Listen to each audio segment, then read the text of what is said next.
안녕하십니까. 충북대학교 의과대학 배석철 교수입니다. 오늘은 왜 비타민 B3는 특별한가 라는 제목으로 몇 가지 말씀드리도록 하겠습니다. 지난 시간에 표적 치료제로는 암을 완치시킬 수 없다 하는 내용을 말씀드렸습니다. 물론 표적 치료제는 암 환자의 수명을 연장시키는 큰 기여를 하고 있지만 치료 후에 상당 기간이 지나면은 재발하고 결국은 환자가 사망에 이르는, 즉 사망 위험을 감소시키지 못하는 약점을 가지고 있습니다. 왜 표적 치료제로는 암을 완치시킬 수 없는 것일까요? 바로 지난 시간에도 설명드렸지만 이 표적 치료제는 돌연변이 암 유전자의 기능을 억제하는 것입니다. 그런데 암 발병 과정에 있어서 돌연변이 암 유전자가 도입된 시기는 아주 초기가 아닙니다. 상당히 진행된 후인데 이 표적 치료제로서 돌연변이 암 유전자를 가진 세포를 사멸시키면 이 뒷단계에 있는 세포는 사멸되지만 이 앞에 있는 이 단계에는 영향을 받지 않는다는 겁니다. 왜 영향을 받지 않을까요? 암 유전자 돌연변이가 없기 때문에 영향을 받지 않는 겁니다. 그런데 그럼 앞에서 어떤 일이 벌어지는가 하면 바로 이 로스 오브 대장암의 경우에서는 로스 오브 APC가 나타나고 다른 폐암을 비롯한 다른 다양한 고형암에서는 렁스3의 불활성화가 나타납니다. 이런 초기에 관련된 유전자로서는 현재까지 알려진 것은 APC와 렁스3 두 개밖에 없습니다. 근데 이제 그러면 이런 초기에 관련된 유전자의 기능을 원상 복구시키면 과연 암이 치료될 수 있을까요? 예를 들면 여기까지 오면은 카르시노마가 되면 이제 암으로 진단받는 거고, 또는 이나 메타스타스가 되면은 이제 말기암인데 보통 이제 사기암이라고 하죠. 근데 이 상태에 오면은 수많은 돌연변이들이 들어가 있는데 이 세포에 이런 초기 원인을 교정시켜 준다고 해서 암이 치료될 수 있을까요? 이 굉장히 중요한 실험을 해서 발표한 논문이 있습니다. 2015년에 발표된 논문입니다. 이 대장암 만든 건데요. 정상 대장에 그 A를 결손시키면 초기 암이 됩니다. 이 초기 암에 암 유전자 돌연변이 그리고 암 억제 유전자 결손 등을 추가로 집어넣어주면은 그러면 카르시노마, 즉 암이 발생하게 됩니다. 이렇게 악성암이 생성된 이후에 원래 초기에 문제가 있었던 이 AC를 복구시켜주면 이 암 조직이 정상 조직으로 돌아간다는 것을 밝혔습니다. 그리고 이렇게 되돌아간 암은 재발도 하지 않는다는 걸 밝혔죠. 여기 이제 그 간단한 요약을 보시면 APC를 복구해주면은 라스 돌연변이나 이런 게 다 있어도 이 조직은 암을 못 만든다는 겁니다. 다시 말씀드리면 바로 이 초기에 나타나는 APC 결손이 암 발병을 위한 필수 조건인 겁니다. 그러니까 이걸로 해서 암이 완성되는, 그러니까 충분한 조건은 아니지만 암을 만드는 필요 조건인데 이 필요 조건이 제거되면 암은 더 이상 존재할 수 없다. 다른 어떤 돌연변이가 들어간 상태여도 최초의 필요 조건만 없애주면 암은 사라진다. 그리고 재발하지 않는다. 굉장히 놀라운 결과입니다. 이제 이런 결과를 바탕으로 해서 암을 완치시킬 수 있는 길은 존재한다. 그런데 어떻게 해야 이 APC를 원상 복구시킬 수 있느냐? 이게 이제 어려운 문제라고 할 수 있겠습니다. 이건 The Biology of Cancer라는 암 관련 교과서에 실린 그 인간이 가지고 있는 약 50여 종의 암 억제 유전자의 리스트입니다. 이 중에 하나에 이제 렁스3라는 유전자가 있습니다. 이 유전자는 제가 발견한 유전자인데 2002년에 암 억제 유전자로서 이 유전자의 기능을 밝히고 셀에 보고하였습니다. 그래서 이때 당시에 유전자의 발견이 암 연구 분야에서 굉장한 관심을 끌게 됐습니다. 그 이유가 뭐냐면 이 다음에 바로 설명드리겠지만 이 유전자는 원상 복구가 가능한 유전자이기 때문에 그렇습니다. 근데 그때 당시에는 이 렁스3 유전자가 암 발병의 초기에 관여하는지 중기에 관여하는지 또는 말기에 관여하는지를 알지 못했습니다. 그런데 2013년도에 가장 중요한 암 억제 유전자이고 그리고 아주 초기에 그 기능을 잃어버리는 암 억제 유전자라는 걸 알게 됐습니다. 바로 대장암에서 시에 해당하는 다른 고형암에서의 중요한 암 유전자가 렁스3라는 사실이 2013년에 밝혀진 것이죠. 그래서 이 유전자의 기능을 활성화시킬 수 있으면 다양한 암을 완치시킬 수 있는 가능성이 있다 하는 것을 알 수 있는데, 여기 보시면 이 AC하고 이 렁스3 이 두 개의 유전자만이 아주 초기의 암 발병의 필수적인 원인 유전자인 것입니다. 근데 이 두 개 중에서도 원상 복구가 굉장히 어렵습니다. 근데 렁스3는 원상 복구가 가능합니다. 그래서 암 치료할 수 있는 두 개의 가능성이 있는 암흑 유전자 중에 원상 복구가 가능한 단 하나의 암흑 유전자가 렁스3라는 걸 알 수 있습니다. 이거는 아주 초기에 렁스3를 제거하면은 렁스3 기능 결손이 폐암 발병 아주 초기 원인이다 하는 것을 보여주는 논문인데 2013년에 제가 캔서셀에 보고했습니다. 근데 이 내용은 뭐냐면 렁스3 불활성화는 폐암 발병의 최초 단계이다. 그래서 아까 APC를 복구해서 재발 없는 암 치료가 가능했다는 것을 보여드렸는데 바로 이 렁스3는 대장암의 APC에 해당하는 유전자이다 하는 것을 알 수 있습니다. 실제로 이 폐암을 발병시킨 다음에 이게 진환기에 염색된 건 다 폐암인데요. 이 렁스3를 저하시켜서 폐암이 된 다음에 렁스3를 복구시켜주면 이 폐암이 완전히 제거된 걸 볼 수 있고 이렇게 암이 치료된 그 동물은 재발도 하지 않습니다. 그래서 렁스3 복구를 통해서 재발 없는 암 치료가 가능하다 하는 것을 보여주는 중요한 증거라고 할 수 있습니다. 다시 말씀드리면 대장암에서의 APC에 해당하는 암 억제 유전자가 다른 고형암에서는 렁스3다 하는 내용이 되겠습니다. 근데 이 렁스3가 2002년도 당시 특별한 관심을 끌게 됐던 건 뭐냐면요. 제가 이제 이 논문이 2002년에 제가 셀에 보고한 논문입니다. 렁스3 유전자가 암 억제 유전자이다 하는 내용이 되겠습니다. 근데 이 논문을 발표하니까 네이처에서 이 논문에 대해서 논평을 했습니다. 그 논평이 뭐냐면 뉴 에이지 튜머 서프레서라는 겁니다. 아까 보여드린 50종의 암흑기 유전자 중에서 렁스3는 가장 최근에 발견된 암흑기 유전자입니다. 근데 이 최근에 발견된 이 렁스3에 대해서 새 시대의 암흑기 유전자라고 평한 것입니다. 여기 보시면 The Discovery of the Gene, 그러니까 렁스3의 발견이 굉장히 획기적인 사실인데 왠가 하면은 that are switched off by mechanisms other than mutation. 바로 이 렁스3 유전자가 암에서 기능을 잃게 된 것이 돌연변이 때문이 아닌 다른 이유 때문이라는 것입니다. 다른 이유라는 게 뭔가 하면 바로 에피제네틱 올터레이션인데 에피제네틱 올터레이션은 이론적으로 원상 복구가 가능합니다.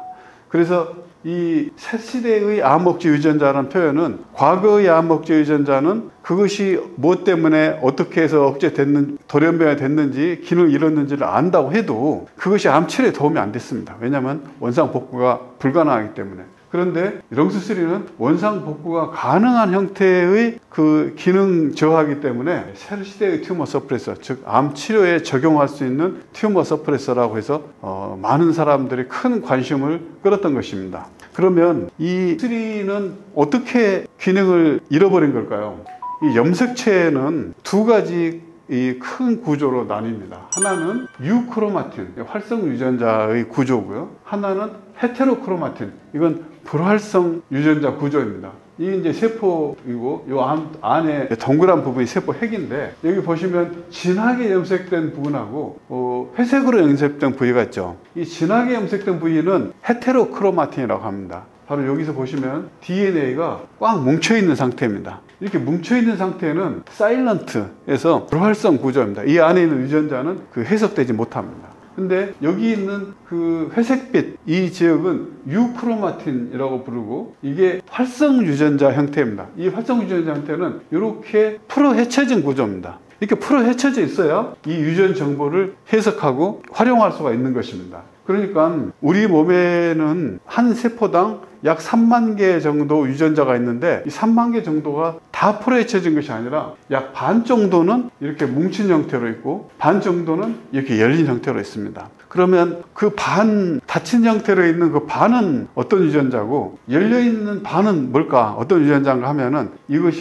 세포 조직마다 다 다릅니다. 예를 들면 근육 조직에서 열려있는 유전자하고 뼈 조직에서 열려있는 유전자가 서로 다릅니다. 왠가 하면 이 근육을 만들기 위해서 필요한 유전자가 있고 뼈를 만들기 위해서 필요한 유전자가 있거든요. 근데 근육을 만드는 세포에서는 뼈를 만드는 데 필요한 유전자는 필요 없는 경우가 많습니다. 근육 조직에서 뼈를 만들어서 근육이 딱딱해지면 근육이 제 역할을 할 수가 없는 거죠. 그래서 꼭 필요한 유전자는 반드시 열려 있어야 하지만 필요 없는 유전자는 반드시 컴팩트하게 사일런스 되어 있어야 되는 겁니다. 그런데 조직마다 근육 조직인지 지방 조직인지 또는 신전 조직인 이 조직의 종류에 따라서 열린 유전자하고 닫힌 유전자가 종류가 다릅니다. 세포마다 다른 유전자를 쓰면서 그로 인해서 다른 종류의 조직을 만들 수 있는 것이죠. 근데 이런 그 구조, 헤테로크로마틴과 유크로마틴 구조로 되어 있는 이런 상태에서 롱스3는 어떤 상태로 있어야 되느냐, 롱스3는 암을 억제해야 되기 때문에 유크로마틴 구조를 가지고 있어야 된다. 회색빛이 이런 데 있어야 되는 거죠. 그런데 어쩌다가 실수로 이렇게 헤테로크로마틴, 이 불활성 유전자 안으로 쏠려 들어가게 되면은, 그러면 이 유전자는 해석되지 못하게 됩니다. 결국은 일을 할 수 없게 되는 거죠. 이게 그 에피제네틱 테레이션에 의해서 기능을 잃어버리는 겁니다. 바로 롱스3가 기능을 잃어버리는 방식이 이것 때문에 그렇습니다. 그러니까 이 롱스3는 그 유전자 자체는 온전한 거예요. 그대로 있습니다. 그런데 이 유전자가 있어야 될 위치가 열린 위치에 있지 않고 닫힌 위치로 들어가 버림으로 해서 유전자 기능을 못하기 때문에, 이걸 어떻게 하면은 활성화시킬 수 있느냐 하면은 반대로 닫힌 위치에 있는 이 유전자를 열린 위치로 끌어내주면 되는 겁니다. 그러니까 아예 고장나서 망가진 다른 유전자에 비해서 이거는 거의 잠자고 있는 형태이기 때문에 유전자를 깨우기만 하면 된다 하는 그런 좀 더 쉬운 방법으로 활성화가 가능하다는 걸 알 수가 있습니다.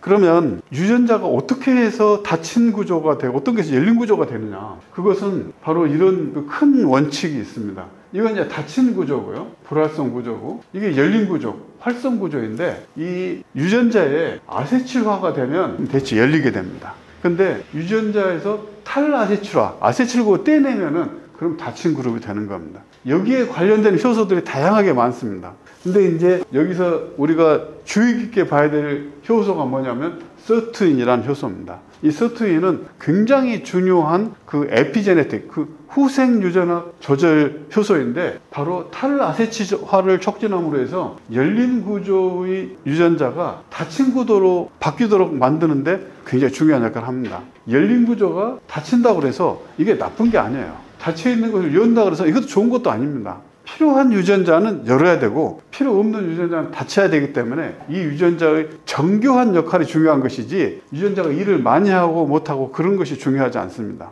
그런데 바로 이런 원리를 알게 되면서, 중요한 암흑 유전자가 이 헤테로크로마틴으로 들어가서 불활성 구조로 들어가서 역할을 못하게 되니까 이거를 풀어 헤쳐주려면은 아세틸화를 증가시키면 되는구나. 그럼 이렇게 된다는 걸 알고 이 원리를 이용해서 항암제를 개발하려고 하는 노력이 굉장히 많았습니다. 이건 그 세계적인 다국적 기업들에서 항암제로서 후생 유전학적 조절을 통해서 암을 치료하겠다, 이런 전략으로 암을 치료제를 개발해서 만든 수많은 항암제들입니다. 예를 들면 여기에 시다악이라는 것도 있고요, 또 이제 서투인도 있는데, 이런 유전자들은 다 이 효소들은 어떤 효소들이냐면은 바로 이 앞에서 보여드린 이렇게 가게 만드는 겁니다. 그러니까 열린 구조의 단백질을 닫힌 구조로 보내주는 효소인 것이죠. 이런 효소를 억제를 해주면, 그러면 열린 구조가 이제 강세가 되는 겁니다. 그래서 이런 닫힌 구조를 만들어내는 이런 효소들을 억제함으로 해서 열린 구조를 만드는데, 열린 구조로 되면은 그 속에 실수로 껴들어갔던 암흑 유전자가 다시 열리게 되고 암을 치료할 수 있다고 하는 거죠.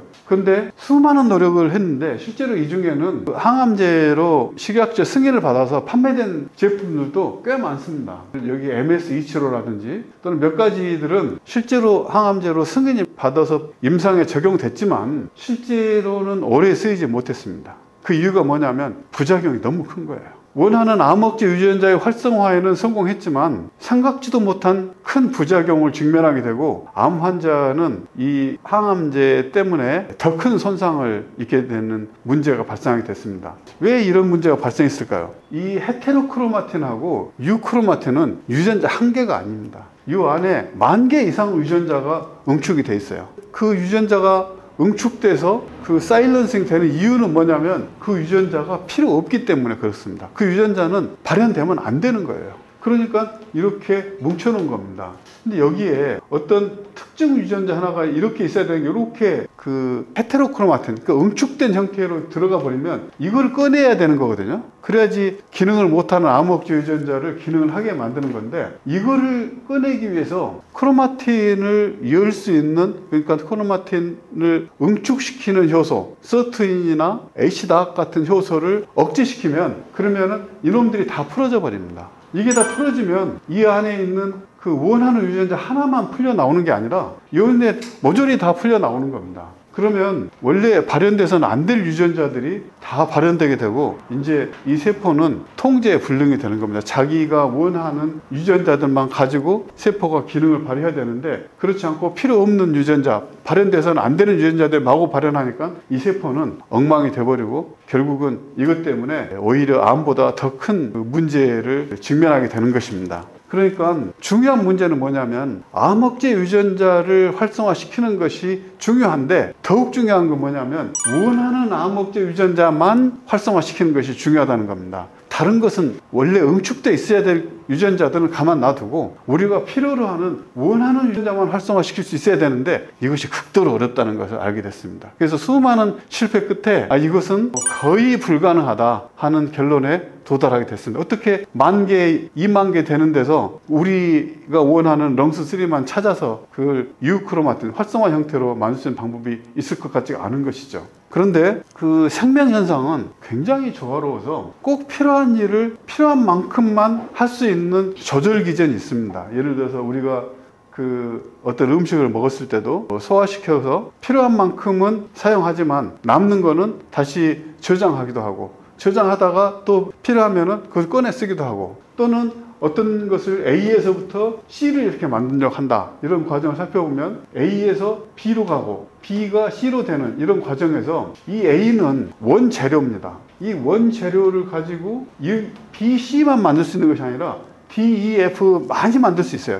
원재료 하나를 가지고. 그런데 이 C를 너무 많이 만들어 버리면 이 재료가 고갈돼서 다른 걸 못 만듭니다. 그러니까 이 C를 꼭 필요한 만큼만 만들어야 돼요. 얼른 이제 보면은 주변에서 많은 분들이 이런 효소 일을 잘하는 게 좋은 거 아니냐. 엔자임 1이나 2가 일을 잘해서 B, C를 잘 만들면은 이 효소들이 자기 역할을 아주 잘한 것이다. 이렇게 생각하기 쉽지만 그렇지가 않아요. 이거 아주 잘못한 겁니다. 이 효소들은 C가 필요한 만큼만 만들고 필요한 만큼 만들어지면은 이 과정을 중단해야 돼요. 중단해야 A가 남는 양이 생기게 되고 이 A는 다른 곳에 사용될 수가 있는 거죠. 그러니까 너무 일만 하면 C만 쌓이게 되고 이건 낭비가 되는 겁니다. 근데 우리 몸에서는 어떻게 해야 되냐면 이렇게 만들어지는 그 최종 산물이 이렇게 돌아와서 여기를 억제를 합니다. 그러니까 이게 필요한 만큼 있을 때는 계속 가져다 써버리거든요. 그러니까 C가 별로 없어요. 필요한 만큼만 만들기 때문에. 근데 잉여분이 C가 만들어지면은 C가 남아서 여기 와서 여기를 억제하니까 여기가 차단되게 됩니다. 그러니까 더 이상 이게 못 가는 거죠. 너무 놀랍지 않습니까?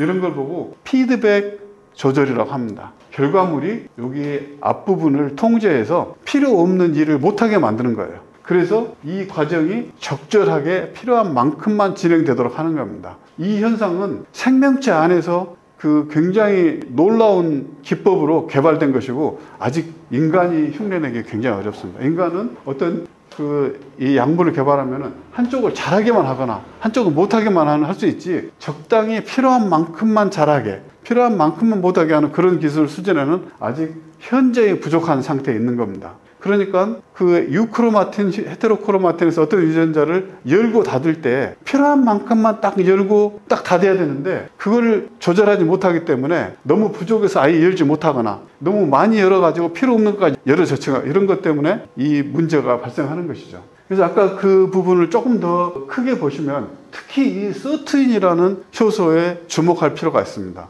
이 서투인은 에피제네틱 레귤레이션, 즉 후생 유전학적 컨트롤에 굉장히 중요한 역할을 하는 유전자이고 효소이고 이걸 컨트롤할 수 있는 다양한 그 케미칼들이 개발됐습니다. 이거는 제약회사에서 항암제로 개발하기 위해서 만든 약들이죠. 근데 이 물질은 다 실패했다고 말씀드렸죠. 왜 실패했냐면은 이거를 억제하는 데는 성공했습니다. 억제하면은 그러면 이 응축돼 있던 염색체가 열리게 되는데 문제는 다 열려버린다는 겁니다. 다 열리면 곤란하죠. 이게 나와서는 안 될 유전자들까지 튀어나오게 되니까. 이 물질들은 서투인을 억제하는 데는 성공했지만 적당히 억제하는 데는 실패한 겁니다. 근데 이제 이 서투인 억제 중에서도 서투인의 1, 2가 굉장히 중요합니다. 서투인은 7가지 종류가 있는데요. 그 중에 1번하고 2번이 이 컴팩션 하는 유전자 세트를 보면, P53이라든지, P300, 럼스3, 이런 굉장히 중요한 암 억제 유전자들입니다. 이 서투인의 종류에 따라서 억제하는 유전자가 다릅니다.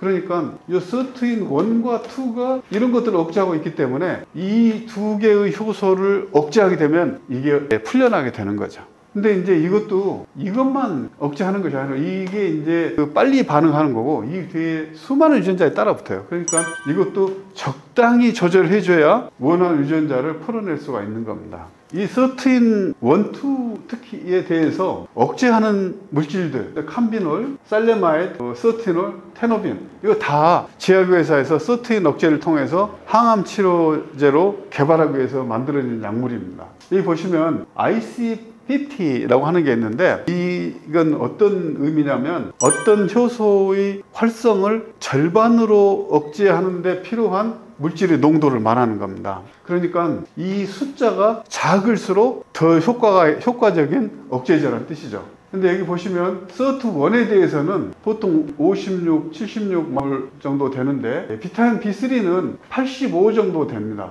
뭐 아주 나쁘지도 않고 다른 그 이니비터 수준 정도 된다 볼 수 있겠습니다. 근데 서트2를 억제하는 걸 보시면 캄비놀에서는 59, 45, 100 이렇게 되는데 비타민 B3는 1.16입니다. 다른 사람이 만든 서트인 억제제보다도 수십 배 더 효율적인 억제제라는 걸 알 수 있습니다. 그래서 이 서트 1, 2를 억제하는 물질로서 비타민 B3가 굉장히 우수하다는 걸 알 수 있습니다. 그러면 이런 캄비놀이나 살레마 이런 것들이 서트인 억제제로서 이거를 써서 항암제로 개발을 하려다가 실패했는데 부작용 때문에 실패했는데 이것도 실패하지 않겠느냐 이렇게 생각할 수 있죠. 근데 비타민 B3는 다릅니다. 뭐가 다르냐면 바로 여기에 피드백 조절이 있는 겁니다. 비타민 B3는 나이아신 아마이드로 표현했는데 나이아신 아마이드 들어가면 이게 NMN으로 전환돼서 다시 NAD가 되는데 이 NAD는 이 7종의 스테인을 다 활성화시킵니다.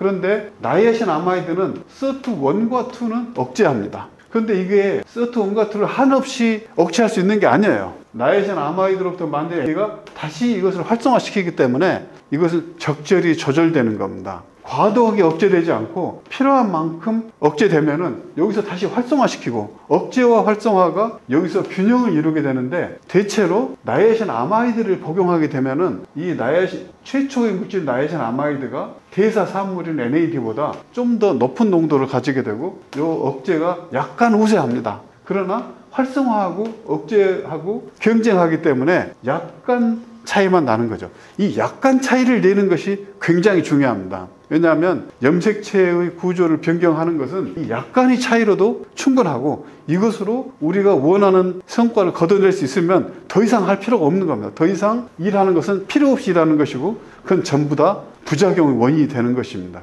그래서 바로 이런 그 비타민 B3와 서트인 사이에서의 피드백 조절이 존재하는데 이런 피드백 조절은 이 물질이 원래 우리 생명체 안에 있는 물질일 때만 가능합니다. 인간이 만든 물질로는 이런 것이 되지가 않습니다. 그래서 이 유전자 발현을 후생 유전학적 조절 기전으로서 여기 탈아세틸화, 서트인이 열린 구조를 닫힌 구조로 만드는 중요한 효소인데 이거를 억제함으로 해서 닫히지 않고 닫힌 것이 다시 열리게 만들고 이러므로 해서 여기 쪽에 묻어 들어갔던 렁스3의 기능을 활성화시키는데 이것도 적당히 할 수 있는 물질이다. 이게 비타민 B3가 유일한 물질이라는 것입니다. 원하는 유전자만 활성화시킬 수 있을까? 활성화시킬 수 있습니다. 우리 몸 안에서는 사실 다 그렇게 하고 있습니다. 필요 없는 유전자들은 딱 골라서 그것만 응축시켜서 불활성화시키고 필요한 유전자 다 골라서 열어놓습니다. 그런 일을 우리 몸에서 원래 하고 있었던 것입니다. 그래서 여기 실수로 여기 들어가 있었던 렁스3를 꺼내서 이 활성 유전자 유크로마틴 형태로 만들어낼 수 있는 가장 좋은 물질은 바로 비타민 B3입니다. 왜 이것이 가능한가? 필요 없는 다른 것들은 다 풀어헤치지 않고 어떻게 우리 필요한 렁스3만 풀어헤칠 수 있을까? 우리는 다 알지는 못하지만 적어도 피드백 조절이라고 하는 필요한 만큼만 일하고 필요 없는 것은 추가 일하지 않게 만드는 그런 조절 기전 때문에 이런 것이 가능해질 수 있다 이렇게 생각할 수 있습니다. 초기 원인을 교정하면 아무 완치가 가능하다. 이게 보겔슈타인 패러다임이고 실제로 이것은 과학적으로 증명이 됐습니다. 바로 복구하면서 이렇게 된 거죠. 렁스3 유전자를 복구함으로 해서 재발 없는 암 치료가 가능하다는 걸 확인할 수 있었습니다. 그런데 이 A를 복구시키거나 실험적으로 유전자 조작을 통해 렁스를 복구시키는 것은 동물에서만 할 수 있었지 사람에서는 할 수 없었습니다. 사람에게 하려면은 뭔가 복용해서 그런 일을 대신 해줄 수 있는 물질이 있어야 되는데 바로 비타민 B3가 불활성화 구조 속에 들어있는 렁스3를 찾아내서 활성화 구조로 만들어줄 수 있는 현재 존재하는 유일한 물질이고, 이것이 이 선별을 잘하기 때문에 그만큼 부작용 없이 효과를 낼 수 있다 하는 것을 알 수가 있습니다. 그러면 렁스3를 활성화시키면은 어떤 암들에 대해서 치료 효과를 거둘 수 있을까 하는 질문에 대해서 다양한 암들이 굉장히 높은 빈도로 그 렁스3를 잃고 있습니다. 이런 렁스를 잃어버린 이 암들에 대해서는 렁스3를 활성화시킬 수 있으면 치료 효과를 거둘 수 있다고 할 수 있겠습니다. 전체 암의 약 50% 정도가 되기 때문에 굉장히 높은 비율의 암에 대해서 렁스3 활성화가 치료에 기여할 수 있다 하는 것이고, 이 바로 렁스3 활성화는 비타민 B3로 부작용 없이 가능하다 하는 것이 굉장히 중요한 그 조절 방법이 되겠습니다. 실제로 비타민 B3가 렁스를 활성화시켜서 암 치료 효과가 있느냐, 이런 건 제가 여러 가지 동물 모델에서 확인했고요. 방광암에서도 그런 치료 효과가 확인됐고 논문에 발표했고요. 그 다음에 간암 모델에서도 이렇게 암을 만들어 놓고 비타민 B3를 주면은 거의 정상으로 돌아가는 것을 확인할 수가 있었습니다. 그래서 동물 모델에서는 비타민 B3만으로 충분히 암을 치료할 수 있다 하는 것을 실험을 했습니다. 그런데 이제 사람에 대해서는 비타민 B3만 가지고 암을 치료할 수 있는지에 대한 임상실험 우리가 못했습니다. 그 대신에 표적 치료제를 쓰고 있는 사기 폐암 환자에 대해서 비타민 B3를 같이 투여할 때 훨씬 더 좋은 치료 효과를 거둘 수 있다. 표적 치료제만 쓴 환자에 비해서 비타민 B3를 같이 투여하면 약 13개월 정도 평균 수명이 연장됐고, 그리고 사망 위험도 크게 줄일 수 있었다 하는 것이 우리가 비타민 B3를 가지고 암 환자를 대상한 임상시험에서 얻어진 결과입니다. 이 결과는 2024년에 클리니컬 캔서 리서치에 보고가 있는데, 니코틴아마니의 비타민 B3입니다. 이가 스테이지 4 4기 폐암 환자에 대해서 유효하게 적용될 수 있다 하는 내용이 되겠습니다. 하루 1g으로 기대 수명 1년 이상 늘리고 사망 위험을 절반으로 줄일 수 있다 하는 결론이 되겠습니다. 그러면 이 비타민 B3를 얼마까지 복용해도 안전한가 하는 게 중요한 내용이 되겠습니다. 과거에 선천성 당뇨병 예방에 비타민 B3가 유효하다는 이론이 있었기 때문에 그거를 증명하기 위해서 특히 무엇보다도 얼마나 많은 용량을 얼마나 오래 복용할 수 있는지에 대한 연구가 심도 있게 진행됐는데, 그 중에 제가 몇 편을 보여드리면 274명에 대해서 하루 2g까지 5년간 투여해도 안전하다. 또 그와 비슷한 임상시험에서 2g 투여해도 하루 2g으로 5년간 투여해도 부작용이 발견되지 않았다. 이런 보고들이 있어서 하루 2g까지는 장기간 복용해도 아무 위험이 없다, 안전하다 하는 걸 알 수 있겠습니다. 근데 이제 암 환자의 경우는 또 약간의 부작용이 있어도 복용할 수는 있거든요. 이 논문은 방사선 치료의 가능성을 높이기 위해서 그 6g/day까지 비타민 B3를 투여한 경우에도 메스꺼움이 나타났을 뿐 다른 심각한 부작용이 없었다 하는 논문이 있습니다. 그래서 암 환자분들이라면은 조금 더 복용할 수 있다 하는 것을 알 수 있습니다. 그리고 이렇게 부작용 없는 물질은 미리 복용하면은 암 예방도 할 수 있겠죠. 근데 실제로 그걸 임상시험으로 증명한 논문이 있습니다. 3기 페이스 3 임상시험인데요. 피부암에 대해서 비타민 B3가 예방효과가 있다. 하루 1g의 비타민 B3로 암을 예방할 수 있는데 암 발병률을 30% 감소시킬 수 있다는 논문이 되겠습니다. 100%가 아니어서 굉장히 아쉽긴 하지만 단 1%라도 암을 확실히 예방할 수 있다고 하는 그 임상시험 근거를 가진 물질은 이 비타민 B3 하나밖에 없습니다. 그리고 이 임상시험이 비록 피부암에서만 수행됐지만 피부암만 예방할 수 있다, 그렇지 않습니다. 예방 임상시험이 너무 어렵기 때문에 피부암에서 얻어진 결과는 다른 고형암에도 확대 적용할 수가 있을 것입니다. 이상입니다.